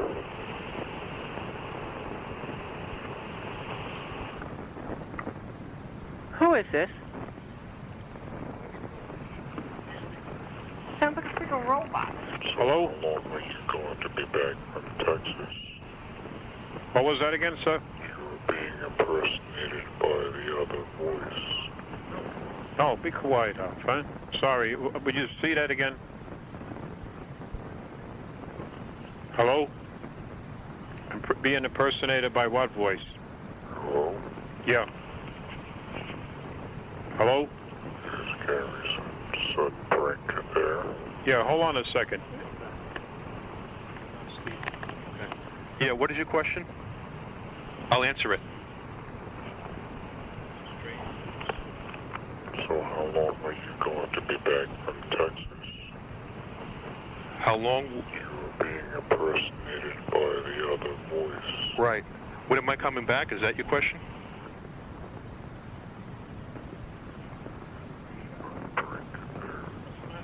Okay, there was a break. Hold on. You want to know when I'm coming back to Texas?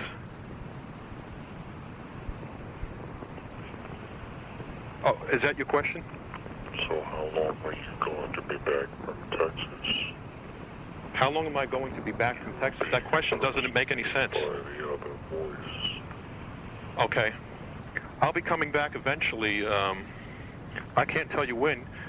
You should know that question, the answer to the questions, because you seem to know more about me than I do. You know what I'm saying? Are you an intergalactic person? Are you a space alien? Sounds like he hung up. I can't believe this. He hung up, Gary. See if he comes back. All right, I'll hang up. You can't. No. You can't repeat what you said while you were listening to Absolutely this, no. but you I alluded would to have the poo-pooed in my fact that pants. you would have poo-pooed your pants. And I would have hung up like so long ago as because soon as that the, was as soon as the voice came on, your eyes creepy. got like, ugh. That voice was This so is like the stuff of my creepy. nightmares It because I is. hate phone calls. And that voice. But- and it wasn't like a recording that was Well, played over so and over we again. don't know. So the interesting thing, It sounded slightly different every time. the interesting thing is that in this first call, there's only 4 different things that the creature, whatever, Hello. it says hello, but what's interesting is it says, "Is Gary Sudbrink there?" But it stammers, like it says, "Is Gary Sudbrink there?" And every time it says that, it does that same thing, which leads to the fact Could that be it's a recorded. recording. So the 4 things it says this first call is, hello, is Gary Sudbrink there? So how long are you going to be back from Texas? He always says, so how Yeah. long are you going to be Yeah. back from Texas? And you're being impersonated by the other voice. Which is, yeah, like Krista said, she would have hung up like immediately. yeah. But it's like That was it's beyond Gary, creepy. his mom, and his dad are Yeah. all there when he gets this phone call. So that's the first call. So Gary has 2 brothers. Steven is 1 year older and Brian is 5 years younger. At the moment he received the first call, Gary thought it was his brother Stephen playing a prank on him. Stephen is not known to be a prankster, yet there was a separate strange occurrence which had happened and involved both Stephen and Gary a few years prior to the strange phone call. While en route to a wedding, also in Long Island, Stephen saw Gary drive up alongside him, making weird faces to get his attention, and then simply drove off. Even though Gary was in Long Island at the time, he didn't have a car to drive, let alone the make and model he was apparently spotted in, which was the same exact car that had been parked at Gary's residence in San Antonio. So his brother was on his way to a wedding when Gary, in his car, pulled up alongside him and was making Made funny weird faces at faces. him and then drove off, but it wasn't Gary. He doesn't have a car like that. No. So people don't know if that's what this guy is mentioning during when he the says same you're being time? impersonated. By No, the it other was voice. it was a few years prior to this. Oh. But they don't know what is going on with when he's saying you're being impersonated by the other voice. That's weird. So that we're guessing that means the voice that called his friend Mike to tell him that he was Yeah. coming to town. That's my assumption. But then there was also this weird impersonation a couple of years earlier where his brother swears that he went driving past him making funny faces at him when it wasn't him. Yeah, that's weird. So it's just weird.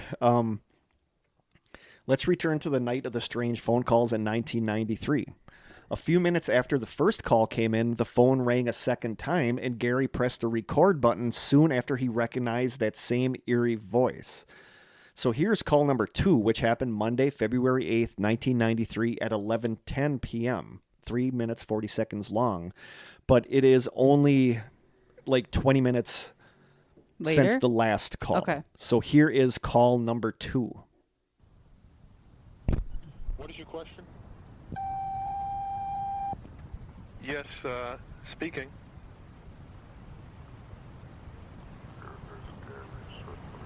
Yes.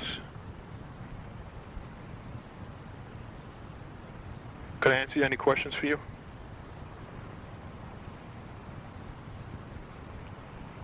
Are you back from Texas? Not back yet, no. How long are you going to be back from Texas? Let me answer. First, you tell me, where are you calling from?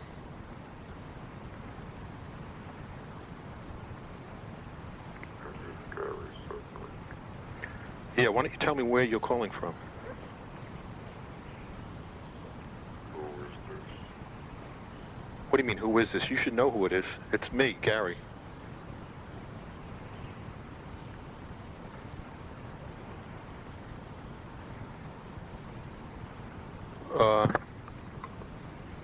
Wait, let me ask you this question. Where are you calling from?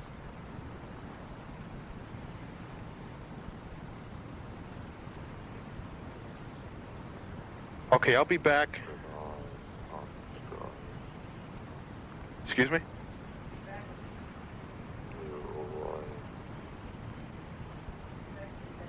I can't hear too well. Yeah, it is a full moon out. That's true. Could you identify yourself?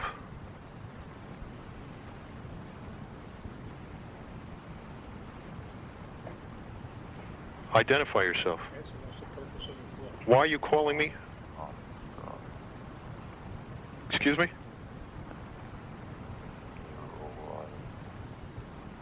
I cannot hear too well. Get on the other phone, it's better. Hold on, let me switch phones.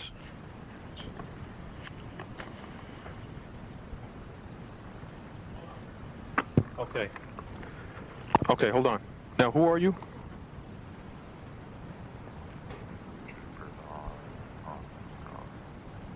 Keep an eye in the sky, he said.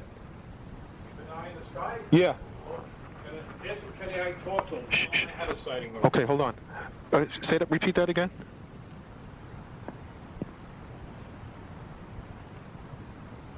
Please repeat.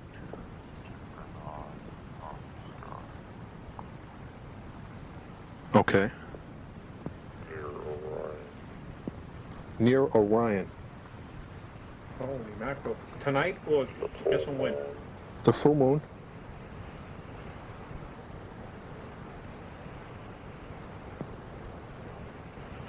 They told. So, double from here. Repeat.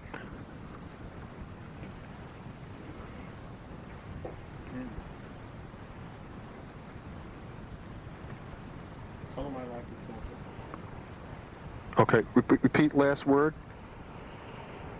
I'm hearing static. Tell him I like to talk to him. He hung up. He hung up. Hello? Holy mackerel. Holy That was mackerel. funny. That's so creepy. So I don't know why, but the fact that he's talking so much quieter in this phone call Yeah. and there's longer pauses, and that creeps me out. So in this phone call, he says these new things. He says, "Is this Gary Sudbrink?" He says, "Are you back from Texas?" He says, "Who is this?" He says, "Keep an eye on the skies." He says, "Near Orion." He says, "The full moon." And he says, "Show double of you." So it's just Which is weird. like a doppelganger. Yeah. And again, He sounds like a person who's in a trance. yeah. But again, there are so many people believe it's that there's somebody on the other end with a tape recorder that has these phrases recorded. But I feel like, how are you going to?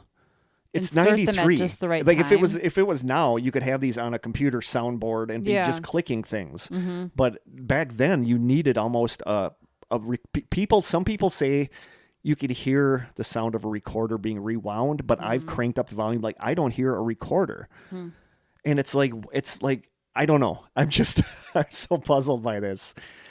Well, the because if volume he varies. but he repeats the same things in the same way, so it sounds does. like an audio recording. I feel being like it's played just back. talking, though, because of the volume differences. Yeah. But that's don't what he know. says in this call. And then the stranger called back a third time that same night. This time it's still Monday, February 8th, 1993. This time it's 11:38. I think this has this is a lot of the same stuff. It's a 3 minutes, 33 seconds call, but this is the same person. Okay. Yeah, it's taking time from the talk. Who is this?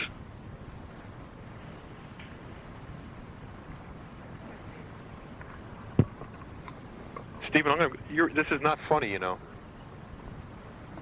Brian, it's not Steven. What do you mean, Brian? I mean, Gary. How do I know it's not Stephen? It's not Steven. Hello? I had a UFO experience in West Virginia, which you probably know. And I know that you're into an intergalactic person. Can you speak a little louder? Sir? Can you speak a little louder? Louder? Let me speak to him, Dad. I guess I don't know what his... All right, I'll hang up so you can talk to me. He wants to talk to you. Okay. Hello, can I help you? Hello. Yes. Gary Sudbrink. Yes, that's me.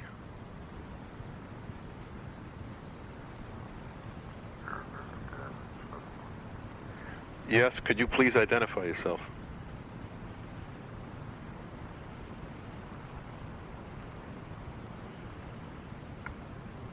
Identify. Oh, you're back from Texas. Yeah, I'm back. I'm in Texas right now. Oh, he asked me a question. No, I'm in New York right now. You know that. Why are you asking me such a question?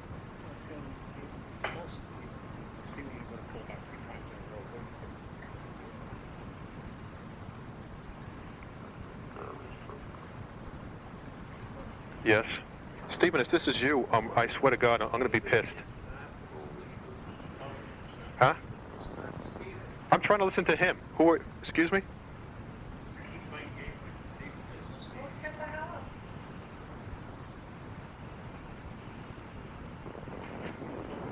Okay.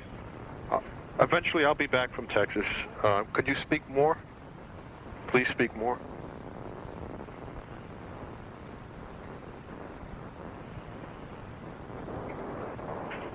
I guess it's not Stephen. I believe it because I'm getting static. Stephen will not raise 3 times. Let me go on this phone because I can never hear on this phone. Hold on. Okay. Okay, please speak. Hello? Keep an eye on the sky. Okay. Should I go out right now?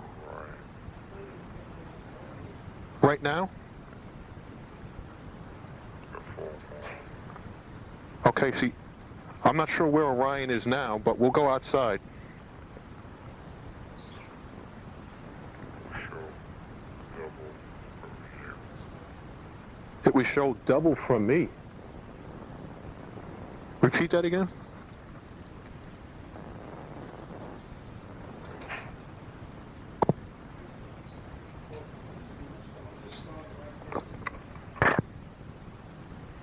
I just find this so unsettling. I do, but at the same time, I find it cute how he bickers with his mom and parents his are in the parents are in the bickering. background. It's not Steven. But Gary. so here's what's interesting. Like nothing new is said in No. this one. Mm-mm. But what's interesting is that a lot of people. These are the only calls that came on that first night. There's one more call that came the second night. We'll play that next. But what people say is interesting is that a lot of people believe this is like a Man in Black. Because they said in actual Men in Black encounters, the beings or whatever they are run out of energy. And it says it's almost like that's what's going on here is that the first call is good. It's a lot louder. The second one is quieter. And then it's the third one, he doesn't really say much. And it's like whatever is talking is running out of energy. So a lot of people tie this in with Men in Black, you know, which is creepy. The voice itself is so creepy. Yeah. So those happen on that first night. Okay. So in the article it says, so that was presumably the end of the mysterious phone calls on that first night. But the following evening, the mysterious caller returned. Although Gary's mother was not present for the fourth one, both Gary's father and his uncle Tom were. But between Gary's father and uncle, they both had a UFO sighting together, unlike Gary, who to my knowledge has not. So but it sounds like the dad is already convinced, like he's talking to an intergalactic. This is an intergalactic person. Yeah. So his dad and uncle have seen a UFO together.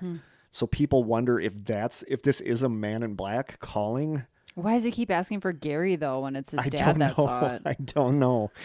So those are from that first night, and here is the last call, number 4, which came Tuesday, February 9th, 1993 at 10:21 p.m. It is 3 minutes, 55 seconds long.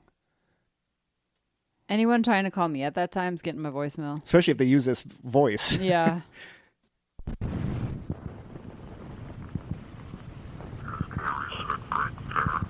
Yes, this is me. Can I speak to you? Can I ask why you're... Yes, can I ask why you're calling?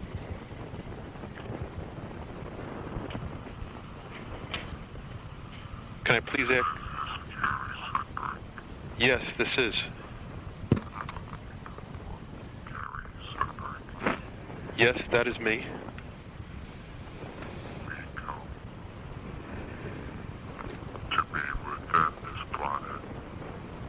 Say that again?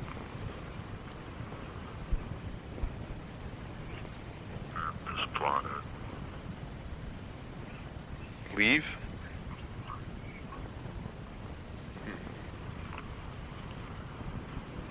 We come I'm staying right here. to be within this planet.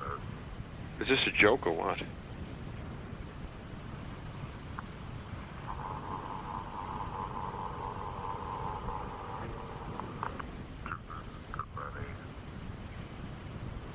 To be contacted as the same with you.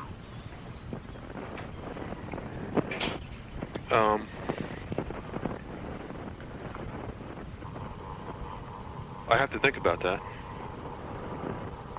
I'd like to see you. To many.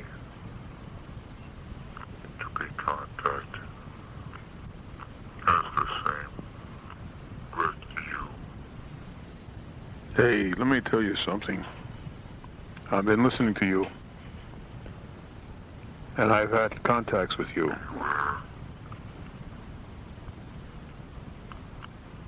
Government interference Government interference? You have? Please explain what type of interference.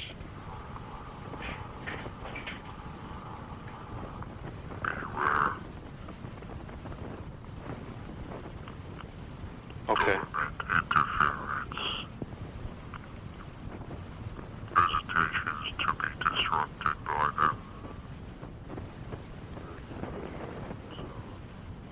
Appears. Sun will rise from dark side of world. No. The sun will rise from the dark side of the moon. Okay, what branch of the government?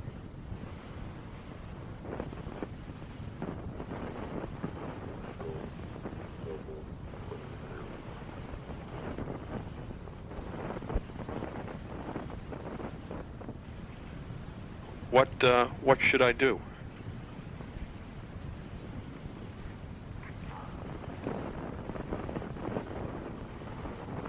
Beware. Government interference.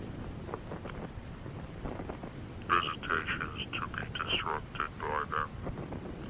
Okay. Is that good for me or bad? They hung up.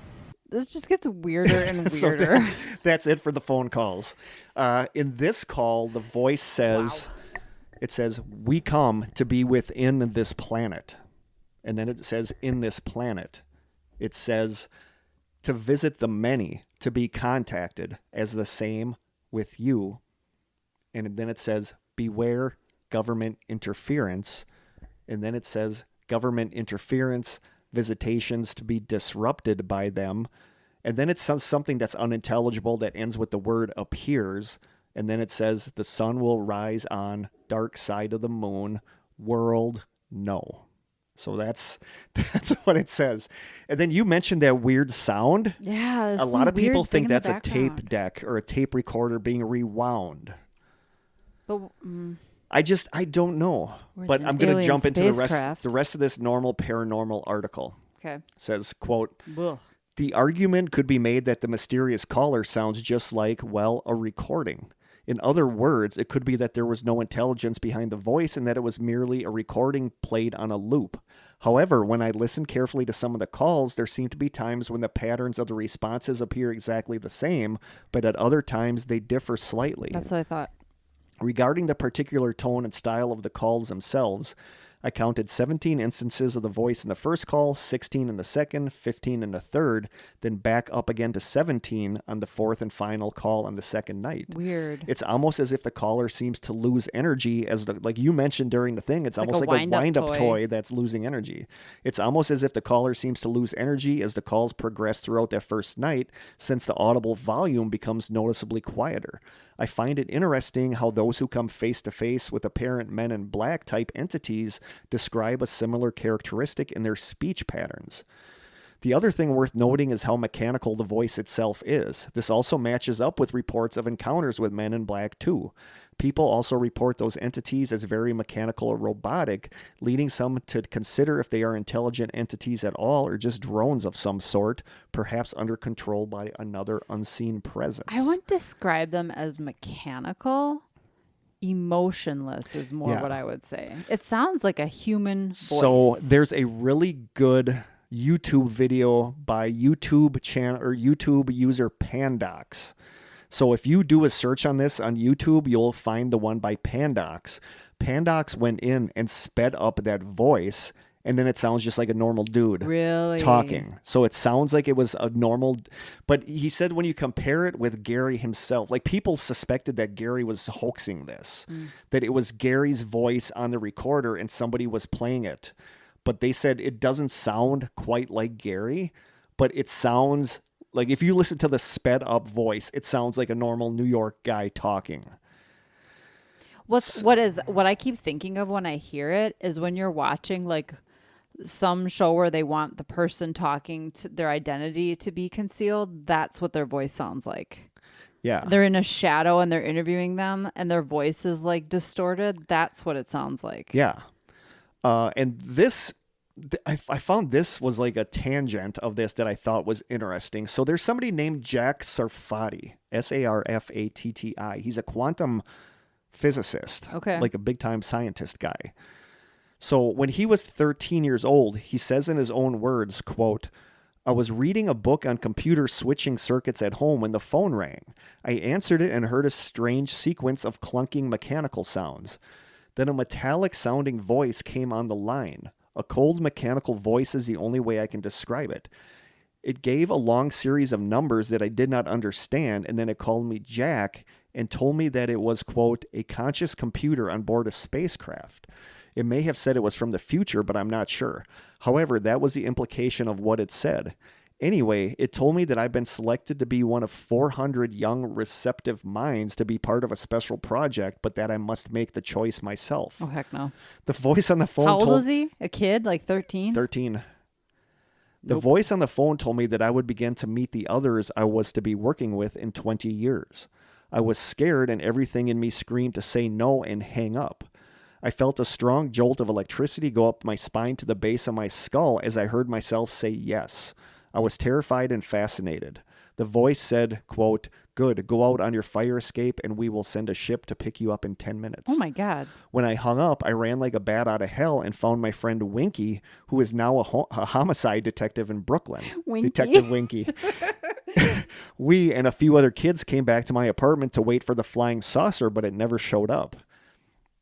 Years later, Spoiler alert, there was no flying saucer. Years later, when Jack's mom came across the account of Yuri Geller's alleged contact by a conscious computer aboard a spacecraft, which mirrored his experience even to the small details, she said, quote, this sounds just like all those phone calls you got when you were a kid. Sarfati said, quote, I was stunned. I only remembered one phone call. I still only remember that one. Really? My mom told me that there were many calls over a 3-week period. Oh, that's She creepy. said I was often walking around all glassy-eyed. Finally, she picked up the phone and listened one night out of concern for me. She heard the cold mechanical voice talking. She told it to quit bothering me and to stop calling, and then the calls stopped. But those calls changed Jack's life and his work forever. So that's It's weird. almost like hypnosis or something like that. But then he that's became like a quantum creepy. physicist. Yeah. And so that's like a The fact weird. that he doesn't remember those calls. So that's like a weird tie-in with That's this creepy. because it was kind of like the same Yeah. thing with the. So basically, what do you think? What do you I think don't of the know Gary what to think of Sudbrink that. phone calls? I don't know. I feel like when you hear like the voice, it sounds just like a guy talking, but somebody Slowed it down. But I don't see how, like, if the person, this was 1993. Right. Digital recorders weren't that great. Right. They were loud. How There's like a how lot of was he background able? noise. There was a lot of silent time, but how was he able to record the device back to what he wanted to say? Because in that first call, he only had 4 different things he said. He said, "Hello, is Gary Sudbrink there? So how long are you going to be back from Texas?" And you're being impersonated by the other voice. So he would have had to have been rewinding it constantly to get to the clips of that voice, which I don't feel in 93 would have been super easy. Even if that was what was happening, why? Yeah. Like, why would somebody Was it do somebody this? playing a prank on him? Was it Gary himself that Did it have to do with hoaxed all clipboard this? dude? I don't know. Is that You just know, a weird like coincidence? the clipboard dude, we have Gary's account of, as you know. So did Gary do all this? Is And this his like friend saying that he got a phone call the day before, knowing he was coming. Yeah. He could have just made that up too, I yeah, guess. yeah? So I But don't. For what? I don't know.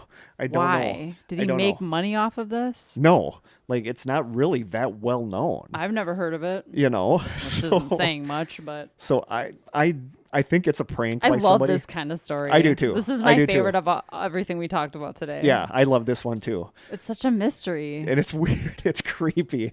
Like Well, if- and his parents don't sound like they were involved. If it was a hoax, they sound bewildered. yeah. and people are saying, was the whole family in on this prank? But like the dad taking the phone and saying, I know you're an intergalactic person or I whatever. think they would have come out by now too. I mean, this is a long time. This is 20 years ago. Yeah. But that site on normalparanormal.com has like these clips, has the clips of the phone call. So in the end, I don't know. I think it's a prank. I think it's somebody pranking them. Yeah. But then it's just weird when you think about the Jack Safredi thing with him getting those phone calls when he was a kid. And so I don't know. It's creepy. I'm going to slow my voice down on Audacity and call you and be like, Great. Is Krista there?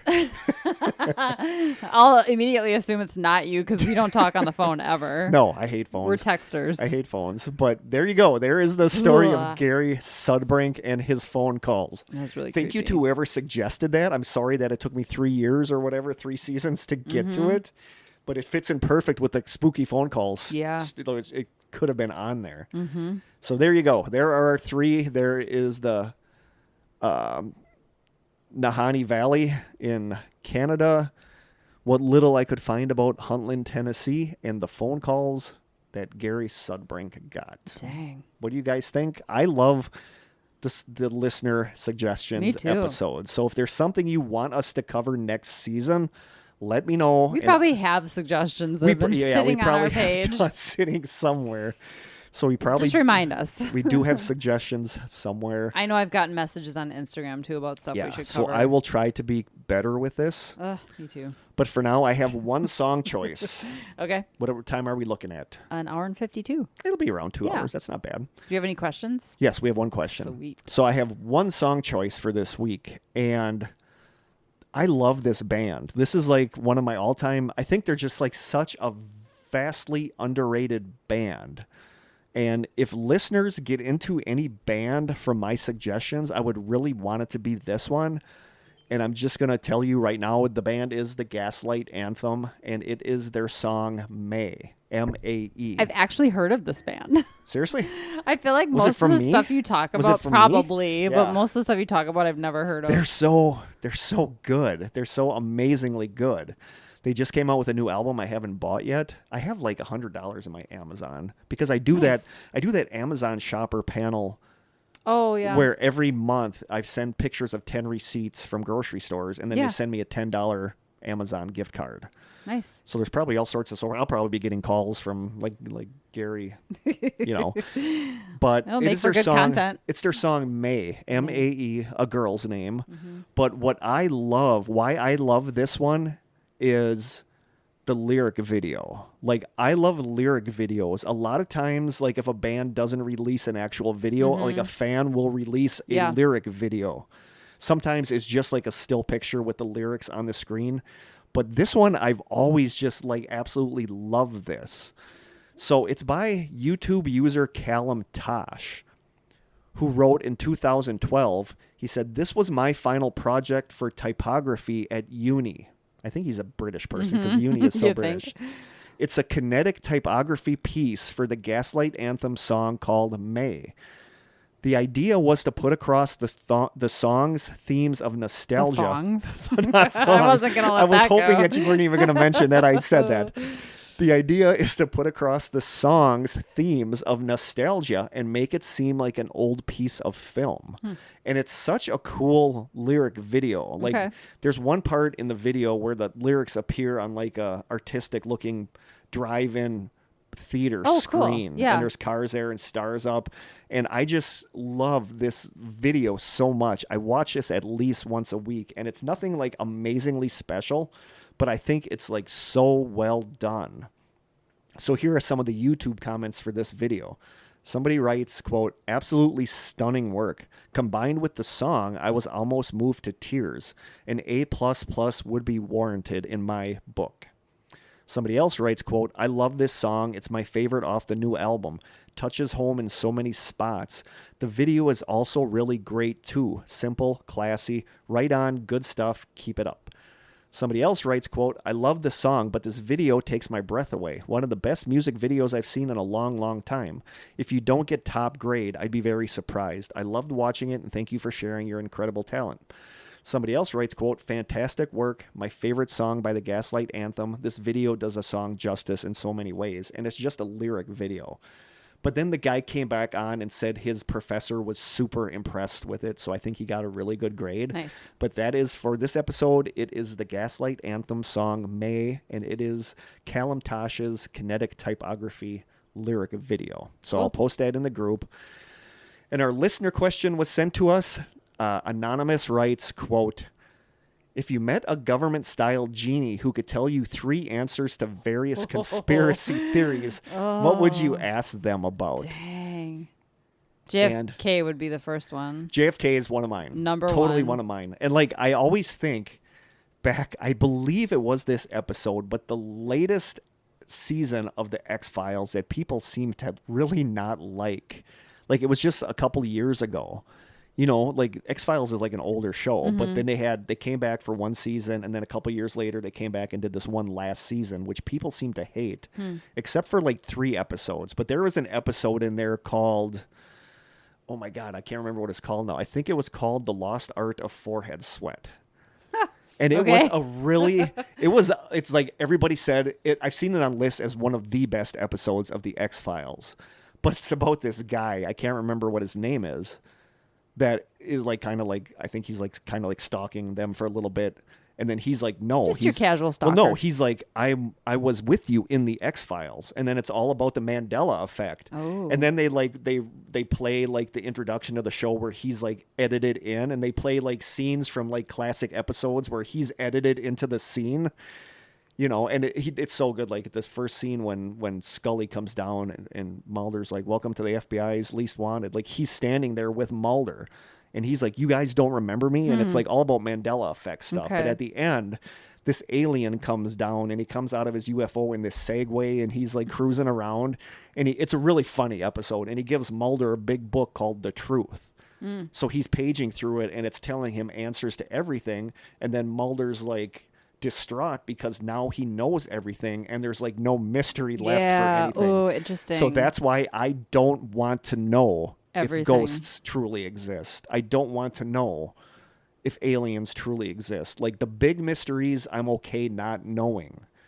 But JFK, I want to know. That's one of my 3 is who killed JFK, who actually shot JFK. Yeah, for sure.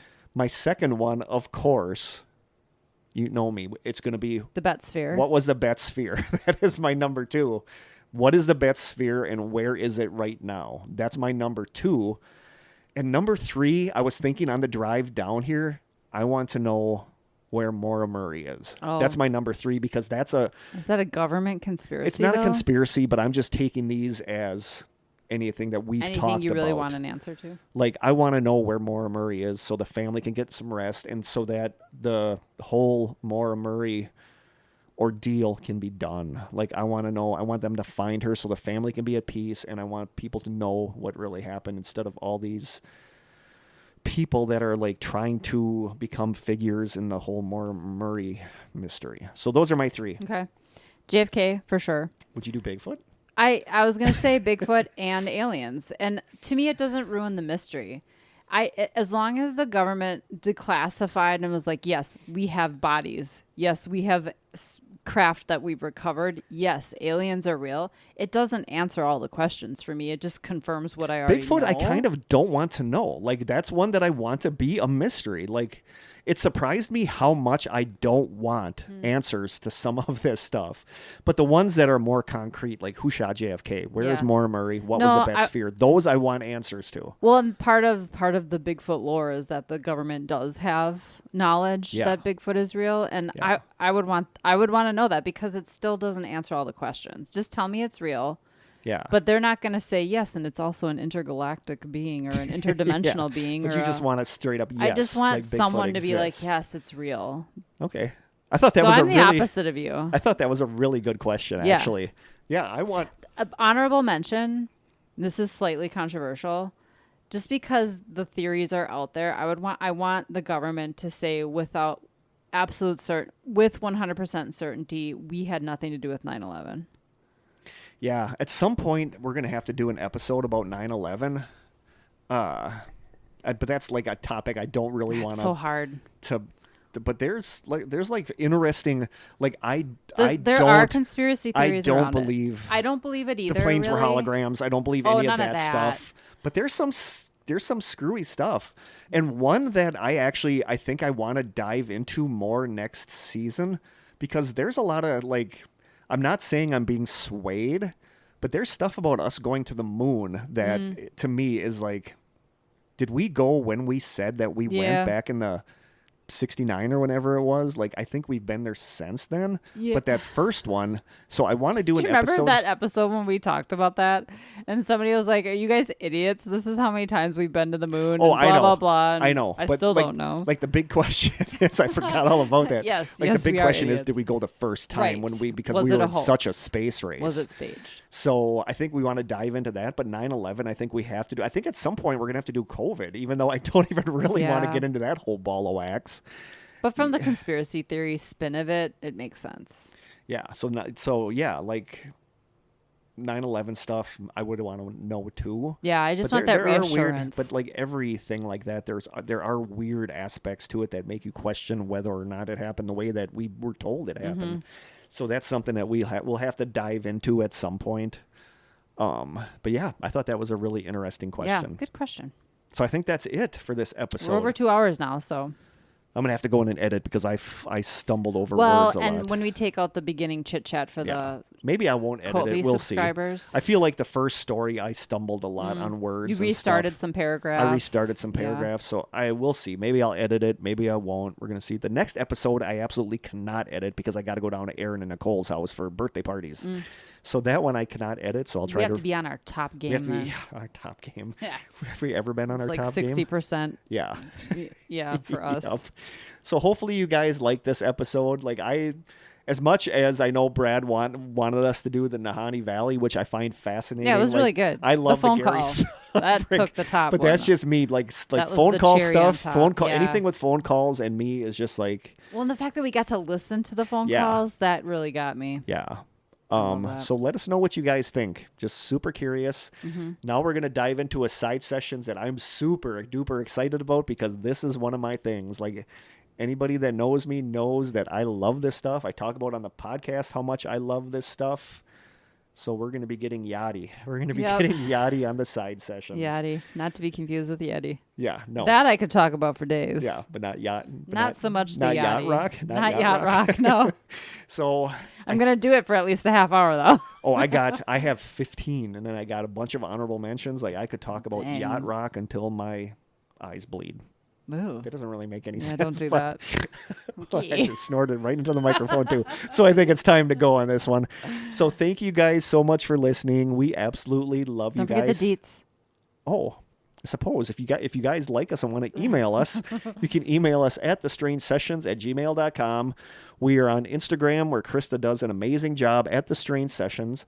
You can send postcards and snail mail to The Strange Sessions, P.O. Box 434, Manitowoc, Wisconsin 54221-0434. And the last thing we got, I'm actually looking at right now, is our cute little Fresno Nightcrawler from So cute. Jeremy. Thank you so much. You can call our lonely phone line and yell at me for not talking about your story on the air at night, and then say hi to Krista at 920-443-9602.